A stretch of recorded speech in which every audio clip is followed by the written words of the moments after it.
అక్కినేని ఇంట మరో పెళ్లి బాజ మోగనుంది. ఇప్పటికే అక్కినేని నాగచైతన్య, శోభిత ధూళిపాల వివాహం జరుగుతున్న సమయంలోనే తన రెండో కుమారుడి పెళ్లిపై నాగార్జున సంచలన ప్రకటన చేశారు. తనకు కాబోయే కోడలి పేరును ప్రకటించారు. త్వరలోనే వారి పెళ్లి చేయనున్నట్లు అధికారికంగా వెల్లడించారు.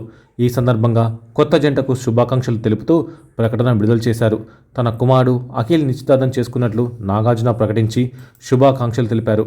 కాగా అఖిల్కు కాబోయే భార్య జైనబ్ ప్రముఖ పారిశ్రామికవేత్త జుల్ఫీ రంజీ కూతురే జైనబ్ అని తెలుస్తోంది. ఈమెకు స్కిన్ కేర్కి సంబంధించిన కంపెనీలు ఉన్నట్టు తెలుస్తోంది. భారత్, దుబాయ్, లండన్లో ఈమె సోషల్ మీడియా ఇన్ఫ్లుయెన్సర్ అని కూడా తెలుస్తుంది. వచ్చే ఏడాది వీరి వివాహం జరుగుతున్నట్టు సమాచారం. నాగార్జుననే స్వయంగా కుమారుడి ఎంగేజ్మెంట్ ఫోటోలను షేర్ చేస్తూ జైనబ్తో మా తనయుడు అఖిల్ నిశ్చితార్థం జరిగిందని తెలియజేస్తున్నందుకు ఆనందిస్తున్నాము.